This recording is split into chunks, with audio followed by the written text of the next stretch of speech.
Magbibitiw na bilang chairman ng Senate Blue Ribbon Committee si Senate President Pro Tempore Ping Lacson. Batay sa pahayag mula sa opisina ni Lacson, gagawin niya yan matapos ipahayag ng ilan niyang kasamahan sa Senado ang kanilang pag-aalinlangan sa isinasagawang investigasyon ukol sa mga maanumalyang flood control projects. Naniniwala raw si Lacson na maayos niyang hinawakan ang mga pagdinig ng Blue Ribbon Committee. Pero meron aniyang nanggugulo. Gayunman, ibang usapan daw kung ang dismayado sa komite ay mga kapwa-senador. Kung mayroon sa kanila walang tiwala, then hindi naman ako ganun kamanhid para hindi ko maramdaman yon dahil nga nakapag-express na sila ng disappointment. Opo. At kung ang dahilan ay dahil meron nasa sangkot, meron mga pangalan ng aking mga colleagues na nababanggit. Sabihin na natin, dating Senate President Escudero, si Senator Estrada, Senator Villanueva. Ang tingin nila, bakit ang pinupuntirya, rightly or wrongly, at sasabihin ko, false yung narrative na nasusundan na pinupuntirya ko lang yung aking mga kasamahan at iniiwas ko doon sa sinasabing mismo mga arkitekto ng lahat ng ito na sina dating Speaker Romualdez at dating Congressman Saldico. Well, I'm telling you, that's a false narrative.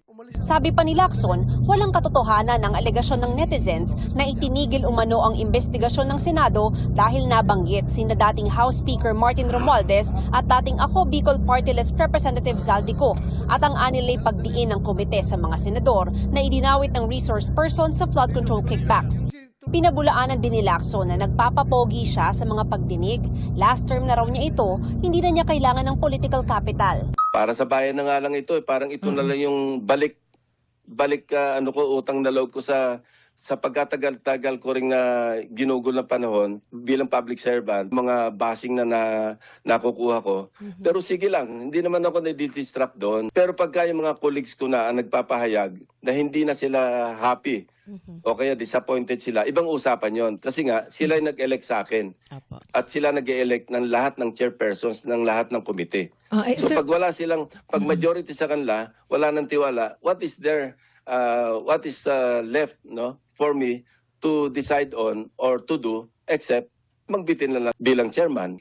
Hindi naman aniya nangangahulugan na kung magbitiw siya sa komite, titigil na ang laban niya kontra korupsyon.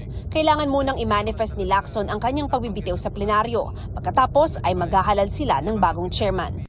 Bago inanunsyo ang pagbibitiw, kinansela ni Lacson ang pagdinig ng Senate Blue Ribbon Committee ukol sa katiwalian sa flood control projects na nakaschedule ngayong linggo dahil nakiusap aniya si Senate Finance Committee Chairman Senador Win Gatchalian na i-prioritize ang budget deliberations. May hinihintay din daw silang dokumento galing sa ibang ahensya.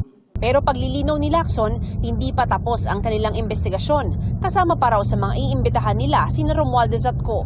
Pinatawagan ko yung DOJ kung totoo bang mayroong tell-all affidavit yung mga diskaya. Pareho ang tugon, hindi available at yung sa executive judge, pinadala sa NBI pa yung specimen signatures ni Atty. Spera, kaya mga kulang daw 1 linggo bago lumabas yung resulta.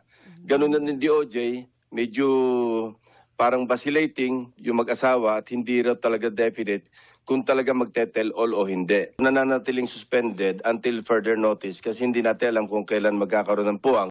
Sa panawagan ng ilan na ipaubaya na sa Independent Commission for Infrastructure o ICI ang investigasyon sa flood control anomalies, that's also one option. Pero sa tingin ko, lalo nang mapapasama yung perception sa Blue Ribbon Committee.